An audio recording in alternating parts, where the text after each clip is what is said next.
Gloria a Cristo Jesús. Hermanos, sin perder tiempo en otra cosa que no sea el acudir a la palabra de Dios, los invito a que abramos nuestras Biblias en el Evangelio según San Marcos, el capítulo 11.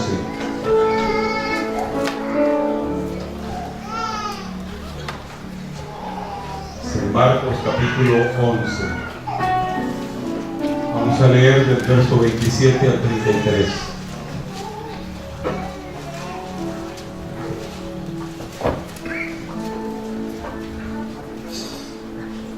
Gloria a Dios. Marcos 11, del 27 al 33. Es que la porción en la que vamos a meditar en esta noche.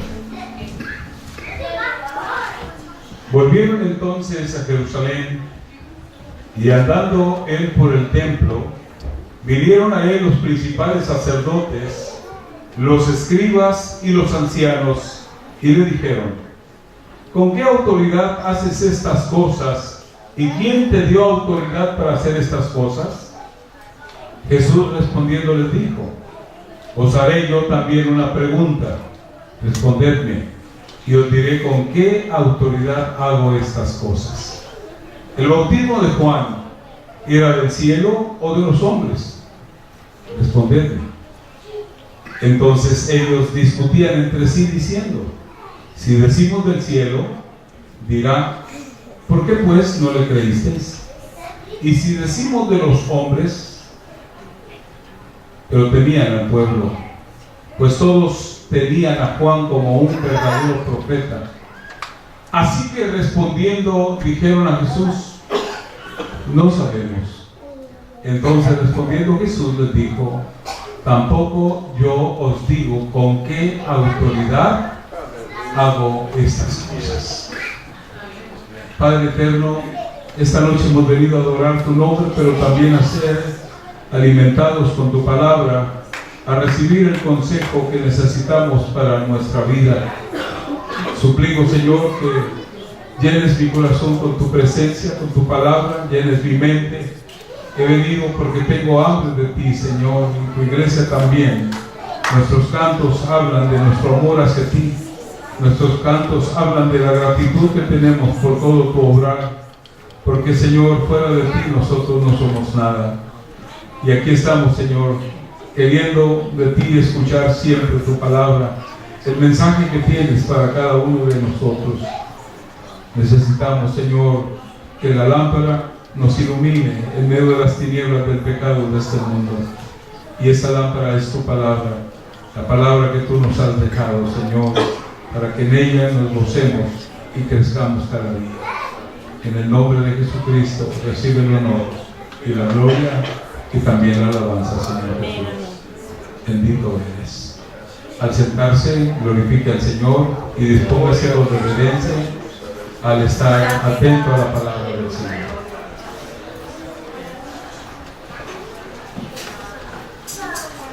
Como decíamos el domingo, el mundo religioso que se confiesa de alguna manera como un pueblo o un grupo cristiano,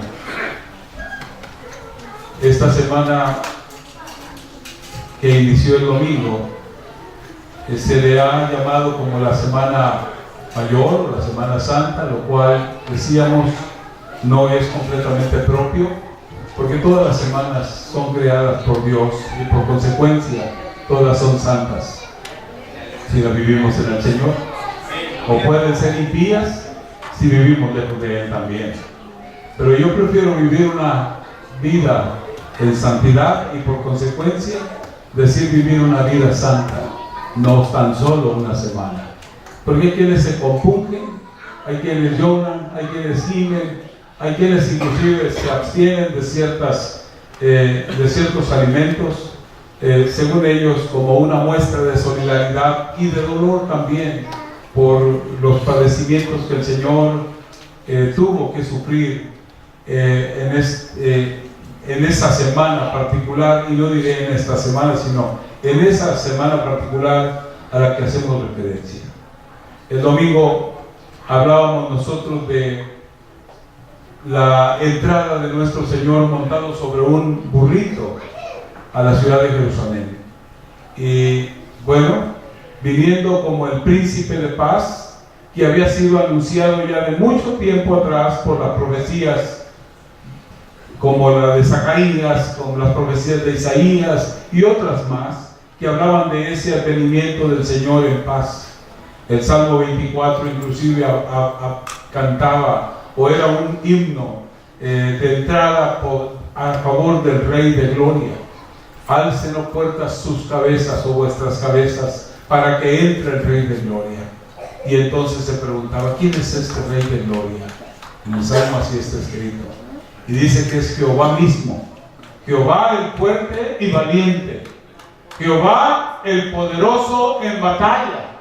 A eso se refería precisamente al advenimiento del Rey de Reyes y Señor de Señores, el que todas las cosas ha hecho y las hizo para sí mismo. Va a ser importante que retengamos esa expresión, porque lo que hoy pensaremos precisamente es algo que debemos de tener en mente siempre, siempre, como cuerpo, como iglesia, como parte del reino del Señor. Debemos nunca olvidar que el que reina y debe reinar siempre, no solo sobre el reino celestial, sino sobre las vidas nuestras y sobre el mundo mismo, que es el único y soberano Dios, el que creó todas las cosas. El lunes, según el relato bíblico, nuestro Señor entró en el templo. Algunos se confunden y piensan que fue el mismo domingo, pero el domingo el Señor entró a la ciudad y después se retiró a descansar. Pero el lunes vino y entró en el templo allá en Jerusalén. Cuando hablamos del templo, no, para los judíos no había más que un solo templo. Y esto debe de seguir siendo así. Nosotros equivocadamente le llamamos templo a este recinto, pero esto no es en sí un templo. Este es un lugar de reuniones. Aquí no sacrificamos precisamente animales para ofrecerlos al Señor, pero sacrificamos alabanza, dijo alguien. Sacrificamos también nuestros cuerpos, presentándolos como sacrificio vivo, santo y agradable a Dios. Pero el día lunes que entra el Señor a la ciudad de Jerusalén y entra al templo, llega y al ver que el templo lo habían convertido en todo menos para lo que había sido hecho. No era precisamente la casa de oración, el lugar donde se adoraba y glorificaba al Señor, donde se sonaban los cuernos o las bocinas, como se dice en las expresiones bíblicas. Allí, con ese regocijo, con ese algarabío que el pueblo se reunía para celebrar la grandeza del Señor, recordar la obra que había hecho el día que lo sacó de la tierra de Egipto, como el Señor con poder, con grandes manifestaciones de poder, hizo libre al pueblo de Israel de la esclavitud de los egipcios. Eso era lo que venían a celebrar, pero además venían también a traer ofrendas y sacrificios para que el Señor fuese engrandecido. No era a lo que estaban ocupados precisamente. El templo se había convertido en algo más, era un mercado. Estaban haciendo mal uso del mismo. No quiero agregar nada a eso, sino decirlo solo como una especie de introducción. Sin embargo, vienen los religiosos, las personas encargadas de cuidar el templo, y también los religiosos de Israel, y vienen para preguntarle al maestro por qué ha hecho aquello de haber echado fuera a los mercaderes, volcar las bancas, soltar a los animales, e inclusive hasta hacer un azote de cuerdas y echarlos, ¿verdad?, con azotes a los que estaban allí haciendo mal uso. Algo incomprensible, algo nunca visto, que alguien llegara al templo con esa actitud. Vino Jesús con una autoridad que nadie había mostrado antes y que prácticamente nadie podía manifestar, porque no le correspondía a nadie, sino solo a aquel del cual, como dije, había que siempre recordarse. El domingo entró por una puerta que luego después fue cerrada, según la historia, y permanece cerrada todavía allí. Esa puerta que será abierta cuando un día regrese el Señor en su segunda venida. Pero ese día entró y allí se cantó o se cumplió la palabra profética del Salmo 24. Alzaos, oh puertas, vuestras cabezas, alzaos vosotras, puertas eternas, y entrará el Rey de Gloria. Entrar el Rey de Gloria. El Rey de Gloria es el que tiene la suprema autoridad, y es precisamente la autoridad de Jesús la que están viniendo a cuestionar, porque vino a hacer lo que nadie podía hacer, porque solo Él tiene la autoridad para hacer esto. Y Él mismo dijo: mi casa, casa de oración será llamada, mas vosotros la habéis hecho cueva de ladrones. Vienen pues los religiosos para reclamar el porqué de la expulsión de los mercaderes. Lo hemos leído ya en este pasaje, versículo 27. Vinieron a él los principales sacerdotes, los escribas y los ancianos y le dijeron: ¿con qué autoridad? Diga autoridad. Autoridad. Ese es el tema de hoy. Autoridad. Autoridad. Nunca debemos olvidar que la suprema autoridad es el Señor nuestro Dios, y que a Él debe estar sujeta toda potestad, toda persona, no importa su posición o su lugar. Todos debemos de estar sometidos, sujetos a Él, pero sometidos y sujetos en verdad. El señorío de Jesucristo debe ser reconocido, pero debe de ser reconocido de hecho y en verdad. De hecho y en verdad. No solamente de palabra. Bien, el mensaje nos irá guiando. ¿Con qué autoridad haces lo que haces? ¿Quién te autorizó? O, en otras palabras, ¿quién te crees ser para haber hecho lo que hiciste? La respuesta de Jesús inmediatamente fue una pregunta que respondía a su pregunta. Una pregunta que respondía a la pregunta que le habían presentado. Con una pregunta les estaba respondiendo Él. No estaba eludiendo responderles. Les estaba respondiendo porque el Señor nuestro Dios no es alguien, o Jesús, como el Dios humanado, no era alguien que le eludía entrar precisamente en la confrontación y responder lo que era menester. Los hombres reconocieron esto en Él, y algunos llegaron a decir: ¿quién es este? ¿Quién es este? Que aún los vientos y la mar le obedecen. Y otros dijeron: nunca ha hablado hombre como este hombre. Otros también dijeron que hablaba con una autoridad que no tenían ni los escribas, ni los sacerdotes, ni los fariseos. Ninguno de los religiosos de su tiempo tenían la autoridad con la que el Señor hablaba. Jesús respondió con una pregunta que estaba respondiendo, y Él dijo: el bautismo de Juan, respóndanme ustedes a mí, dijo, el bautismo de Juan, ¿era del cielo o de los hombres? Respóndanme. El bautismo de Juan, ¿era del cielo o de los hombres? Respondan. Aquello los puso a ellos en un predicamento. La verdad fue muy difícil. La pregunta no la esperaban. Algo tan directo preguntado por el maestro no lo habían pensado que sería.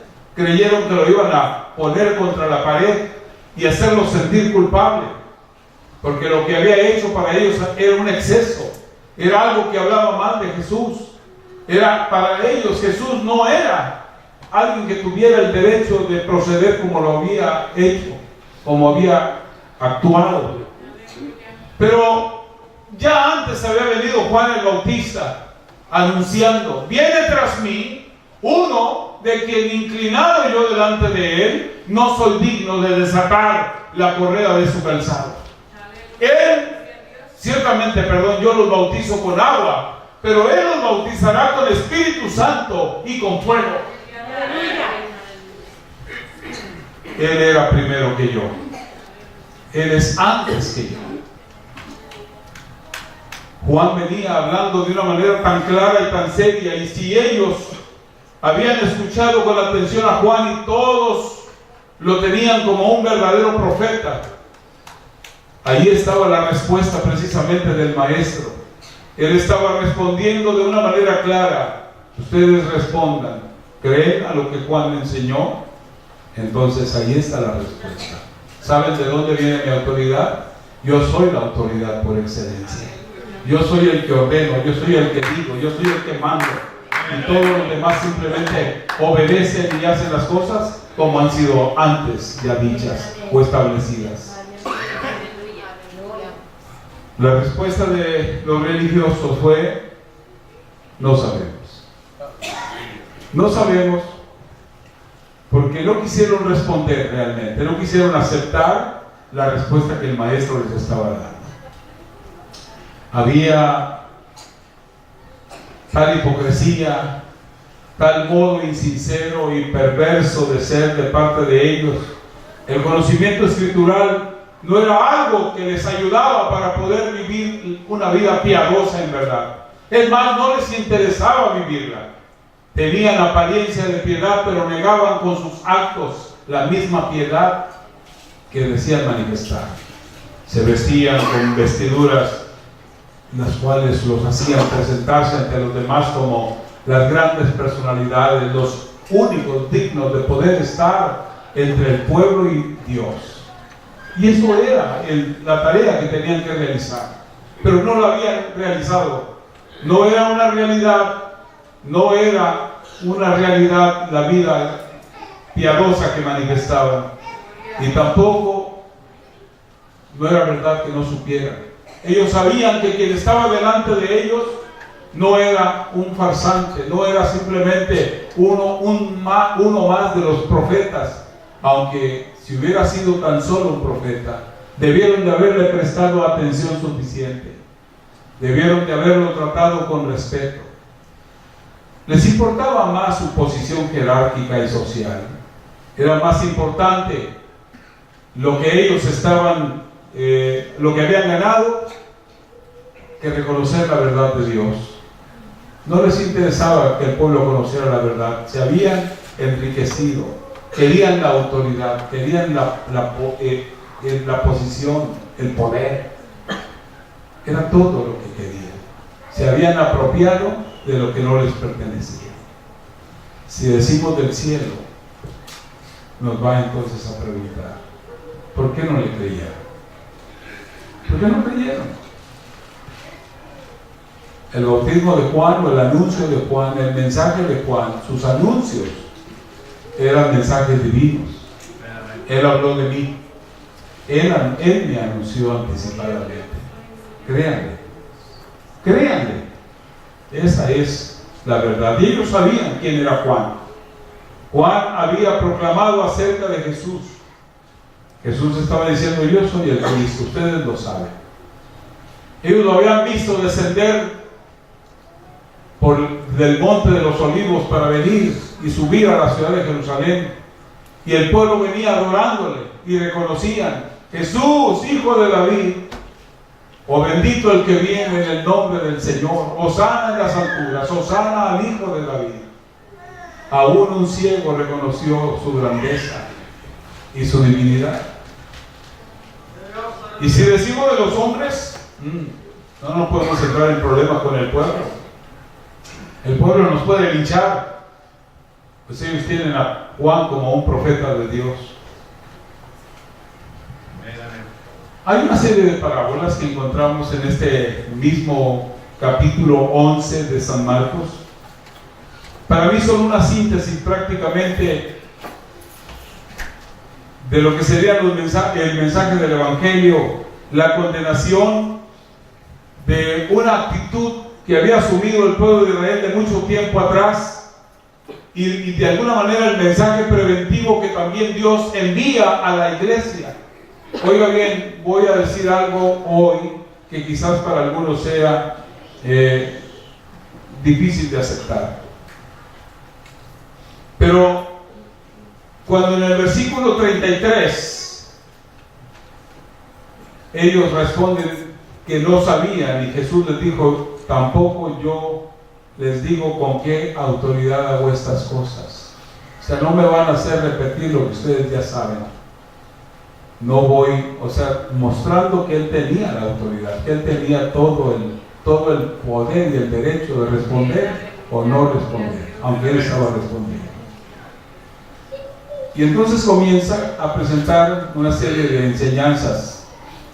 La parábola de los dos hijos, según la encontramos en el Evangelio según San Mateo, capítulo 21, habla de dos hijos, de un hombre que teniendo dos hijos, llega un día y les dice: hijo, ve hoy a mi viña a trabajar. Y el hijo le dijo: no quiero ir, no tengo ganas, no deseo hacerlo. Pero entonces va con su otro hijo y le dice: hijo, ve hoy a mi viña a trabajar. Y el hijo le responde de manera muy amable, muy mansa, y le dice: está bien, sí, padre, sí voy. Pero este no va, a pesar de la amabilidad. Y el otro, que había respondido anticipadamente que no quería ir y que no iba a ir, arrepentido, va a la viña y trabaja.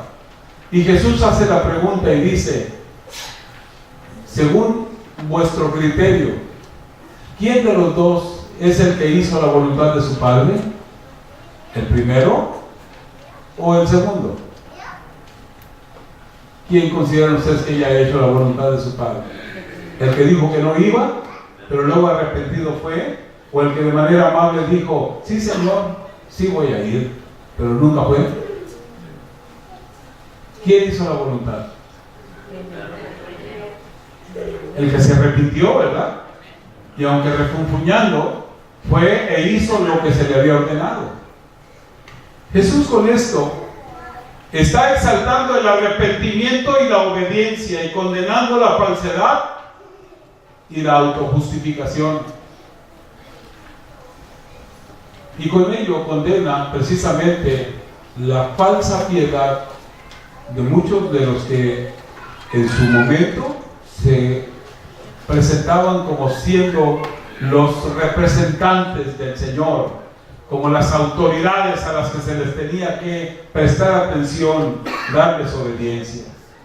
El Señor habla de un tema que tiene que ver con la obediencia y la desobediencia, con el decir y no hacer, una religión de palabras, no de hechos. Y sabe usted que eso fue con lo que Israel luchó por siempre. Era el problema. Tenían un templo en el desierto, un tabernáculo, una carpa, una tienda, como le queramos llamar, pero era a fin de cuentas el templo de Dios. Allí la gloria de Dios había descendido. Allí se presentaban los sacrificios para adorar al Señor. El sacerdote, el sumo sacerdote, no podía entrar al lugar santísimo cuando se le diera la gana, porque la gloria de Dios estaba allí, y tenía que ser cuando el Señor determinara, cuando el Señor lo convocaba, era cuando podía entrar. Tenía que entrar con preparación espiritual anticipada. Sin embargo,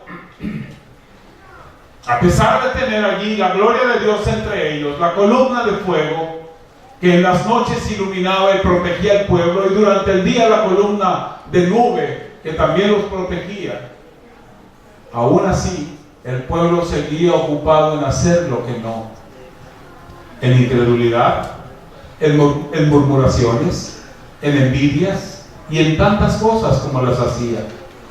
¿Cuántas veces hicieron enojar al Señor? Y el Señor llegó a pensar en destruirlos, a no haber sido porque Moisés intercedió rogando que el Señor cambiara su opinión y le diera al pueblo, conforme a la bondad y misericordia del Señor, una oportunidad más. Y por eso permaneció el pueblo. Pero el pueblo era un pueblo que realmente no amaba al Señor. Hay cosas que nosotros hoy tenemos que aprender también. Hemos venido hablando en el último tiempo de la importancia del arrepentimiento y hasta hemos mencionado que es algo que, gracias a Dios, muchos hemos podido entender y empezar a practicar. El arrepentimiento es ir en un sentido y dar la vuelta para tomar un sentido diferente. Un giro de 180 grados. Iba caminando hacia el pecado, deje de caminar hacia allá. Iba caminando hacia la desobediencia, deje de caminar hacia allá. Iba caminando haciendo su propia voluntad, tomando sus propias decisiones, deje de caminar hacia allá. Y empieza a caminar no hacia donde usted quiere ir, sino hacia donde el Señor lo está enviando. Eso es el arrepentimiento. Ese es el verdadero arrepentimiento. Si antes robaba, si antes, ahora ya no lo hace más. Si antes más bien tenía la mano extendida para solo recibir y recibir, ahora tiene la mano extendida, pero para dar, para ayudar, para resolver situaciones de otros. Bueno, es una vida distinta, es un radicalismo, dijo alguien. Y sí, al Señor se le sirve o no se le sirve. Él es un Dios, pues, de posturas firmes. Y sus demandas son bastante claras. Capítulo 7 de Mateo, versos 21 al 27, una lectura que la mayoría de nosotros conocemos. No todo el que me dice Señor, Señor, entrará en el reino de los cielos, sino el que hace la voluntad de mi Padre que está en los cielos. Muchos me dirán en aquel día, Señor, Señor, no profetizamos en tu nombre, y en tu nombre echamos fuera demonios, y en tu nombre hicimos muchos milagros. Y entonces les declararé, nunca os conocí, apartados de mí, hacedores de maldad. Cualquiera pues que me oye estas palabras y las hace, diga las hace, una vez más, le compararé a un hombre prudente que edificó su casa sobre la roca.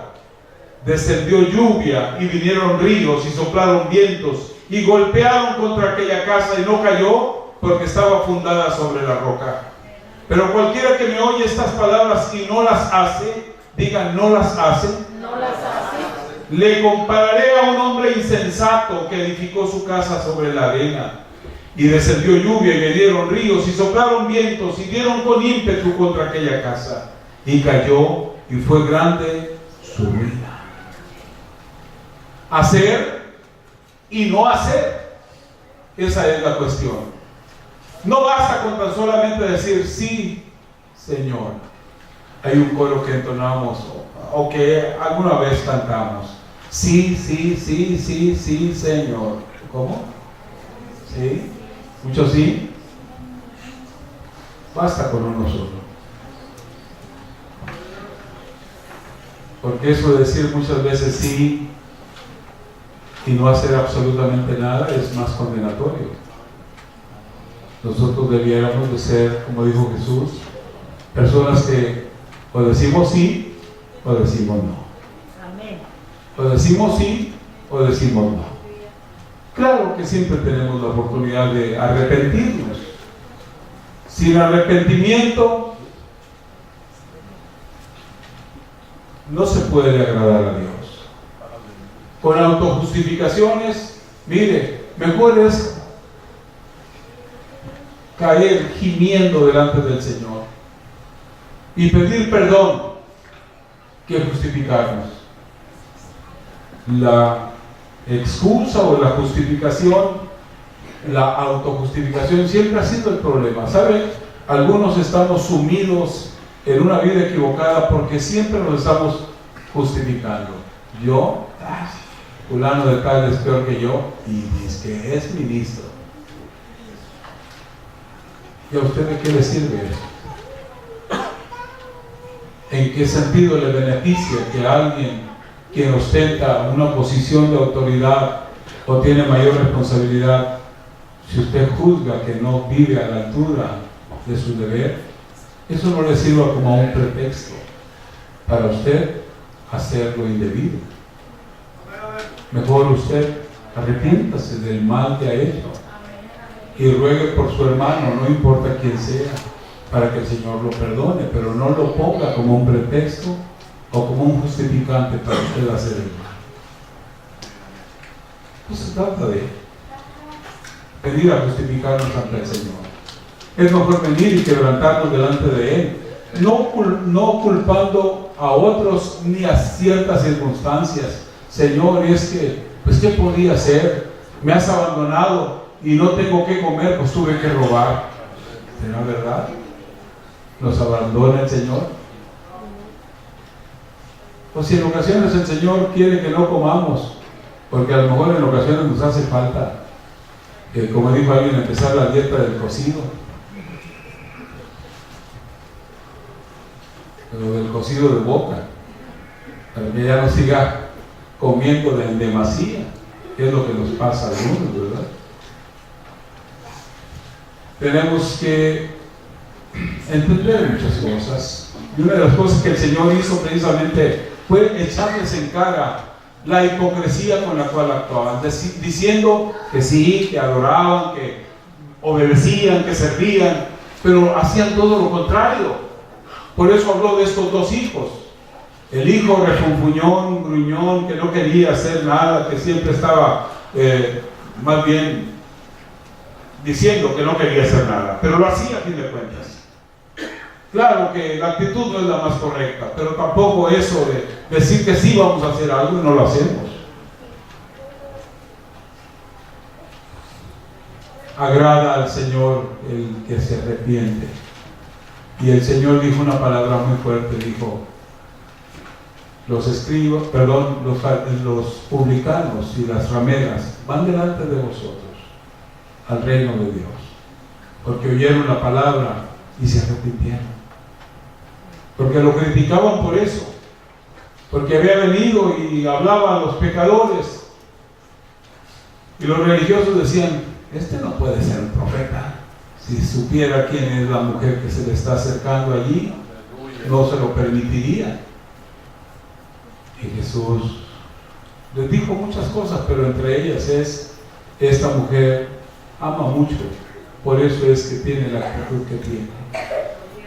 Se le perdonó mucho y por eso ama mucho, ama más.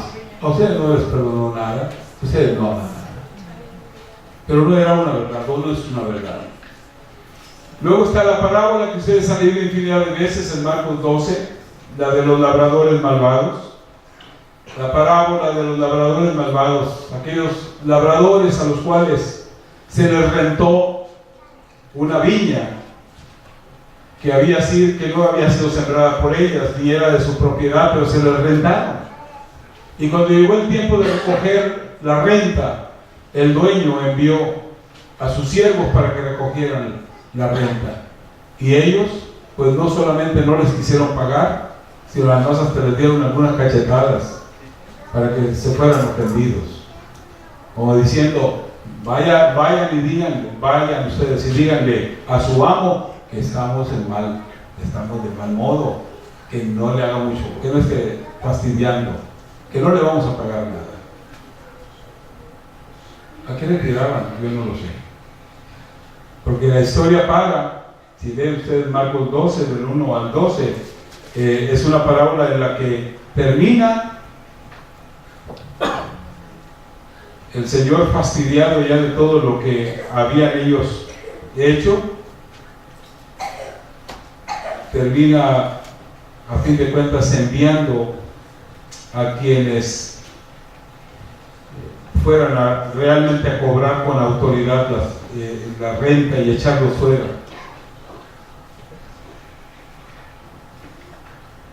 Cuando Jesús habló de esta parábola, ellos se molestaron tanto, los religiosos, porque estaba condenando la infidelidad. Yo los puse a ustedes allí. Ustedes no son más que, pues, labradores, no son los dueños de la viña, les digo. Ustedes tienen que con fidelidad servir, realizar la tarea que se les ha conferido. Dejen de lado la hipocresía diciendo que son mis representantes, no lo son. viven para sus propios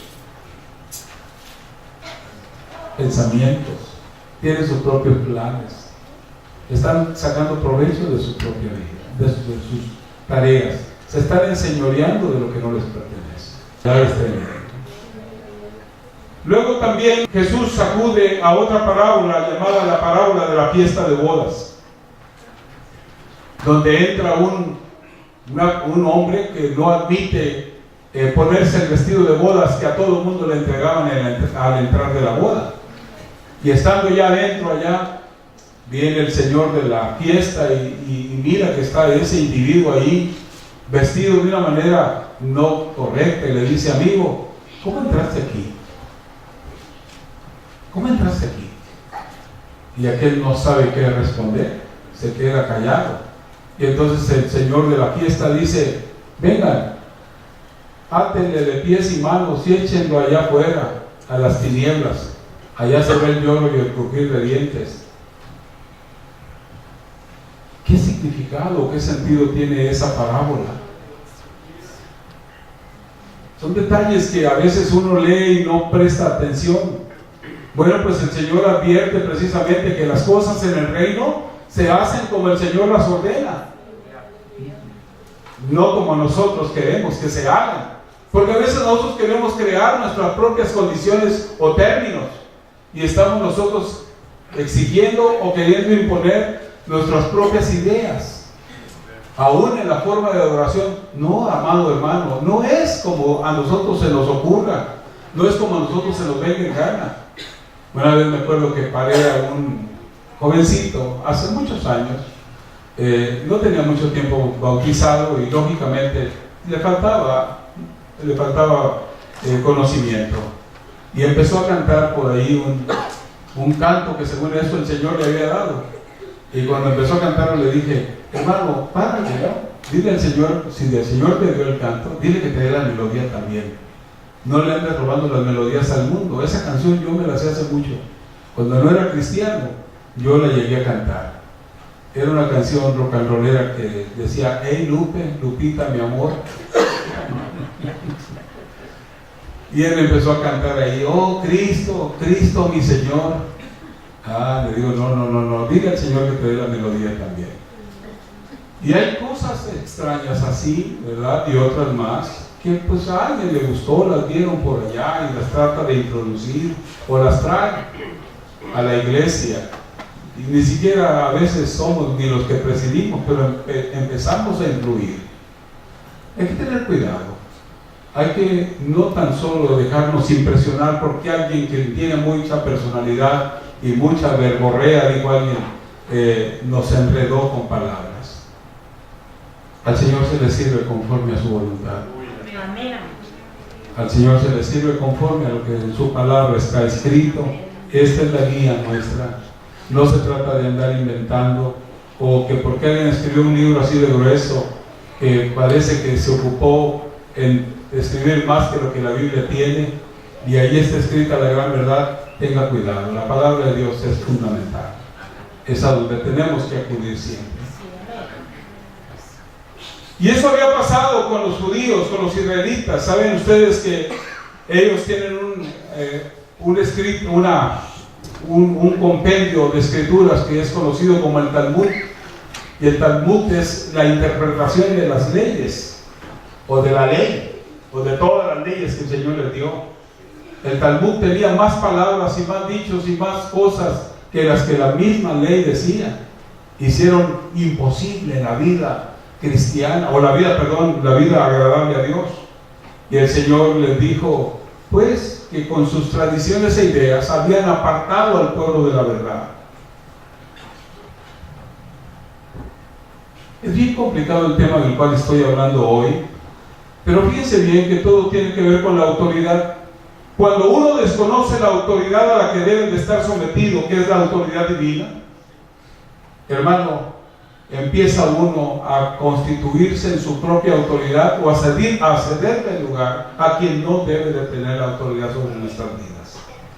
Los errores de Israel fueron y son todavía un gran ejemplo para la iglesia. En la iglesia tenemos que voltear a ver cómo actuó Israel, ¿Qué fue lo que el Señor condenó de Israel para no cometerlo nosotros? Para no caer en los errores en que Israel cayó. Un día Jesús, dice la Escritura, que teniendo hambre, se acercó a una higuera para buscar de ella fruto. Y no encontrando fruto, entonces la maldijo. Y dijo: nunca más coma alguien fruto de ti. Y al día siguiente estaba seca. Alguien dijo: ¿por qué hizo el maestro aquello? Amados hermanos, esa es una terrible ilustración de los riesgos de la vida espiritual falsa y estéril. Una vida espiritual falsa no es agradable a Dios. No puede haber bendición en quien vive una vida de apariencias. Ahora, otra cosa, la esterilidad. El verdadero cristianismo, oiga bien esto, el verdadero cristianismo se distingue en los frutos. Jesús mismo lo dijo: no es mal árbol el que da buenos frutos, ni es buen árbol el que da malos frutos. Así es que el árbol por sus frutos es conocido. Uno tiene que tener cuidado, y lo que tenemos que anhelar es precisamente el dar frutos agradables al Señor nuestro Dios. Frutos agradables.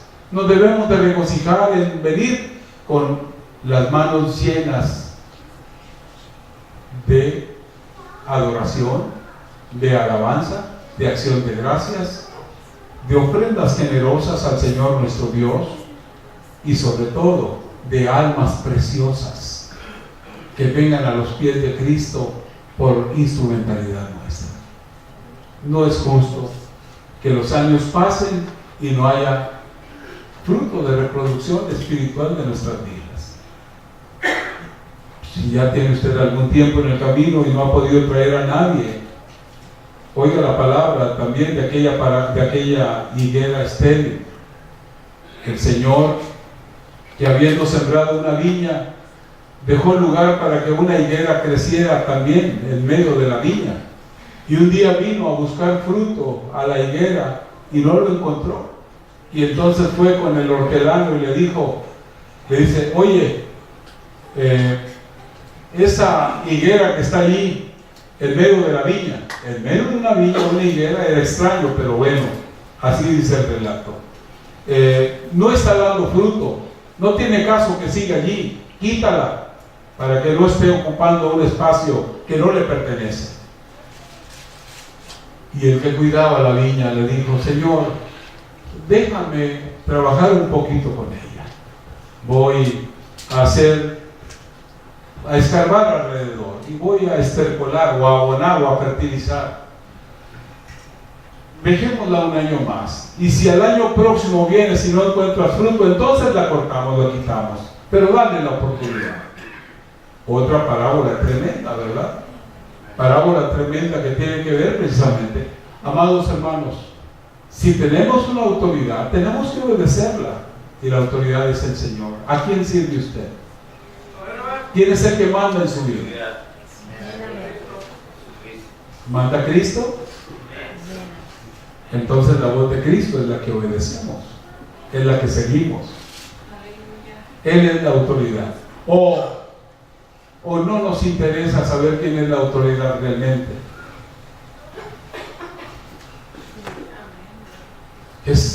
Juan el Bautista vino con un pregón muy fuerte y dijo: ya el hacha está puesta a la raíz de los árboles. Así es que el árbol que no dé buen fruto será cortado y será echado.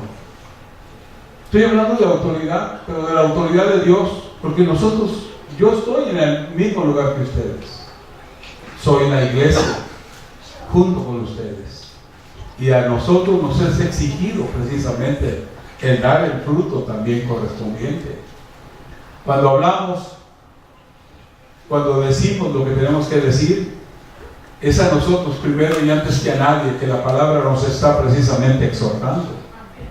Porque el que habla y no hace pues nos pasa lo que aquel, ¿verdad? Que diciendo, sí Señor, está bien, yo lo voy a hacer. Yo digo que es mayor todavía la responsabilidad o la culpabilidad.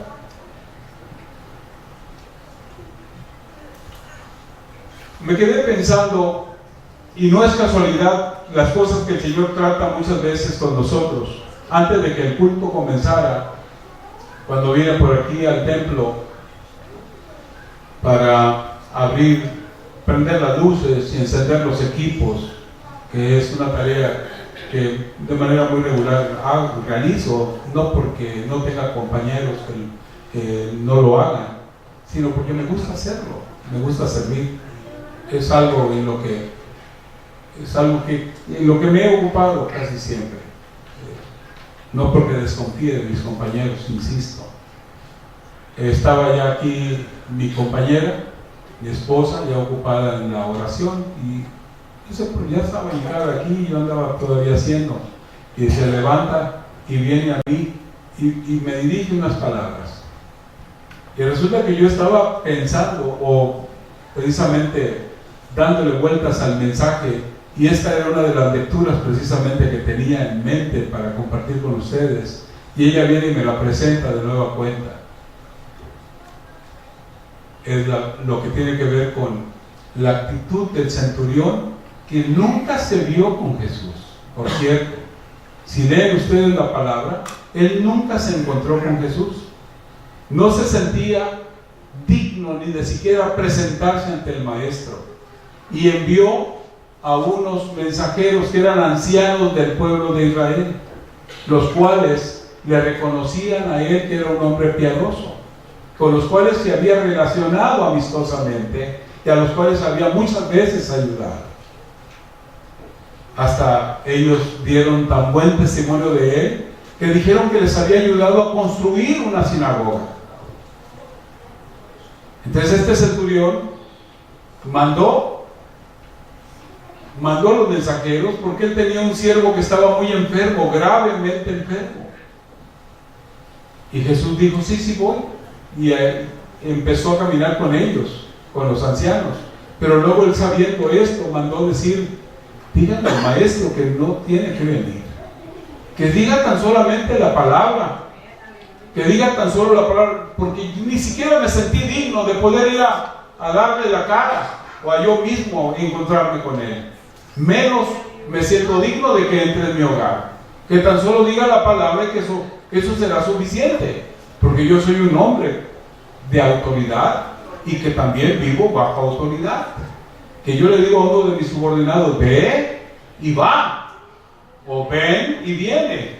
Así es que, Señor, tú eres la autoridad, solo di la palabra y será suficiente. Y pensaba en esas palabras, o en esa actitud que tiene que ver con el reconocimiento de la verdadera posición de los seres humanos ante Dios. Algunos hemos llegado a menospreciar tanto a Dios que hasta creemos que es nuestro sirviente. Algunos solo venimos para buscar el favor de Dios, para pedir, y otros hasta para reclamar. ¿Qué es Dios realmente para usted? ¿Su médico? ¿Su proveedor? ¿El que lo sustenta con la vida? ¿Al que le tiene usted que encomendar todo? Cuando sale de viaje, ¿qué le dice? Señor, voy a salir de viaje, cuídame. Y cuida también mi casa, que no se vayan a meter los ladrones. Y Señor, te encargo también mi perrito, que no se vaya a morir de hambre. Ahora que voy a estar fuera, que los ratones que se coma mi gato no lo vayan a intoxicar y se vaya a enfermar. Como que le encargamos muchas cosas al Señor, ¿verdad? ¿Y qué esperamos que nos diga el Señor? No tengas pendiente, tú sabes que yo siempre voy a cuidar tu casa, yo soy tu guardián. ¿Está bien esa postura? Entonces dijo alguien, pues entonces ¿qué vamos a hacer? Ahora ya no debemos de pedir al Señor Más bien pidamos al Señor que nos dé entendimiento y capacidad para hacer su voluntad, y no que solamente estemos dándole indicaciones de qué queremos que haga. Señor, ya tengo 3 años con este carro, ya necesito uno nuevo. A ver cuándo me vas dando ya uno nuevo, ¿no? No me han aumentado el salario, Señor. ¿Qué pasó? ¿No que soy tu hijo? ¿Ha pensado y ha dicho de esta manera las cosas? ¿Quién es la autoridad realmente para usted? ¿El Señor? ¿O usted es la autoridad sobre el Señor? ¿Dios está para servirnos? ¿O nosotros para servirle a Él? ¿Quién es el Señor realmente?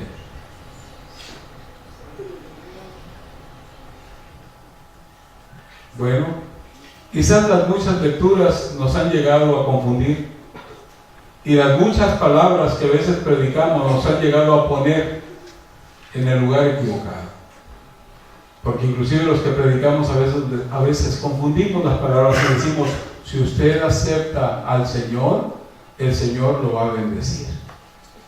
¿Está mal dicho? Así nos acostumbramos a decirlo ya y a oírlo, ¿verdad? Pero ¿quién se cree usted para que el Señor lo tenga que aceptar? O para que usted acepte, perdón, al Señor. ¿Usted es el que le pone las condiciones? Póngase bien en su lugar. Usted no es más que un mortal que en cualquier rato va a darle de comer a los gusanos. Esa es la verdad. Usted no es más que un mortal igual que yo, y la verdad es que el Señor nos está favoreciendo al abrir sus brazos y al decirnos: te estoy esperando, te quiero amar, te quiero perdonar. Él es el Señor, no se olvide. Usted se está poniendo en el lugar de Él y le está diciendo, el Señor dice: ven, y usted dice: no. Pues no. ¿Cuándo vas a venir? No sé, la estoy pensando. ¿Quién es el Señor? ¿Quién es la autoridad? ¿No sabe que el Señor puede moverle el tapete y hacer lo que pase por situaciones complicadas para ver si así se arrepiente? ¿Quiere que el Señor lo llame con un silbido suave, dulce, agradable y amable? ¿O espera que el Señor le hable de manera golpeada? Como dice el hermano que le hizo su padre porque no le prestó atención. Porque no escuché su voz, dijo. Lo bueno es que tenía pelo, dice. Y lo que quiere decir es que no le erró, ¿verdad? Le atinó en la pura cabeza. Si eso hacen los padres terrenos, que no tienen la autoridad que realmente el Señor, nuestro Dios, tiene. Él es el Dios eterno. Él es el soberano, ante el cual toda potestad y autoridad se tiene que doblegar. Amén, amén. Porque Él es la autoridad de autoridades. Aleluya. El que no necesita ni siquiera extender la mano para tocar o para crear. El hombre es un ser privilegiado. Nosotros somos privilegiados, porque fue a nosotros a los cuales el Señor formó con sus manos del polvo de la tierra. Tomó polvo y lo formó y alentó, lo cual no hizo con el resto de la creación. Solo dijo: produzca, y fue hecho. Él tiene el poder. Él puede crear. Ni siquiera necesita hablar. Tan solo lo piensa y es. Estamos tratando con el más sublime y glorioso de los seres o las autoridades que pudiéramos haber podido conocer.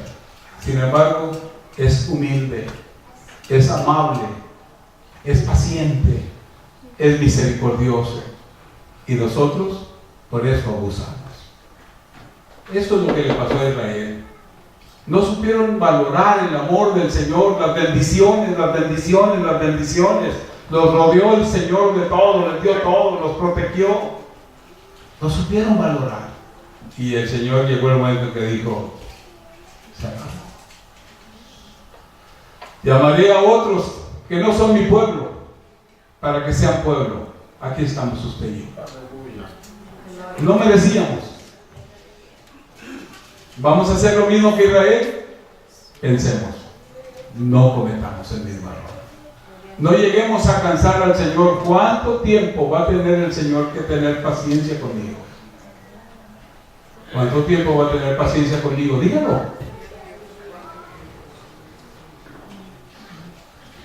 ¿Cuánto tiempo va a seguir teniendo paciencia el Señor conmigo? La autoridad está en Él. Él es la autoridad. No podemos cuestionar, no debemos cuestionar, no debemos provocar, no debemos molestar. No provoquemos al Señor para que luego nos venga el castigo, porque no es el deseo del Señor. Su voluntad es, como Él en su palabra dice, porque yo sé los pensamientos que tengo acerca de ustedes. Yo sé qué pensamientos tengo acerca de ustedes. Pensamientos de bien y no de mal. Gloria sea al Señor nuestro Dios. Amén. Bendito sea su nombre por siempre. Amémoslo con todo nuestro corazón, porque Él nos ama como nadie nos ha amado. Y Él puede hacer que su vida cambie de un día para el otro, para bien, fundamentalmente. Lo ha demostrado. ¿Quién ha clamado y no ha recibido respuesta de Dios? ¿Alguien se ha quedado sin respuesta?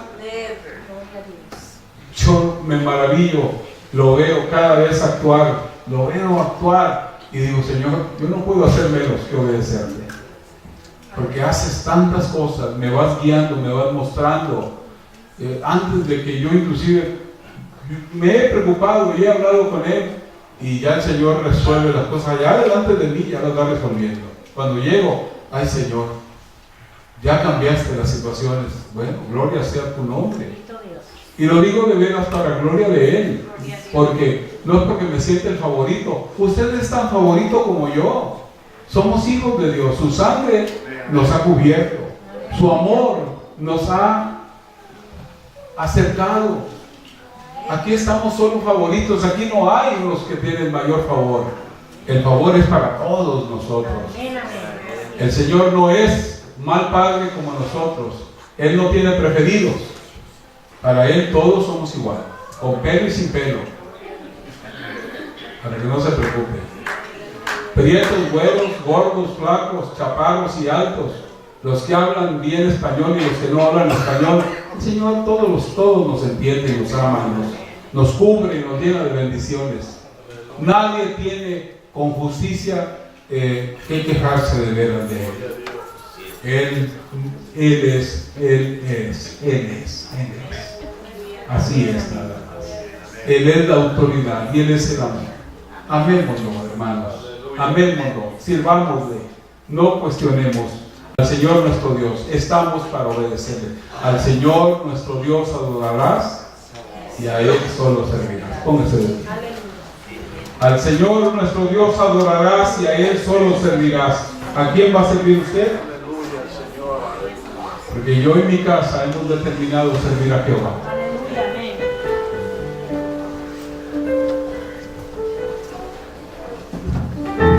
Y voy a invitarlos para que vengamos al altar del Señor y hablemos con Él. Y le hablemos de nuestro amor. Y le pidamos perdón si nos hemos equivocado. Hay que pedirle que nos quite los caprichosos también, ¿verdad?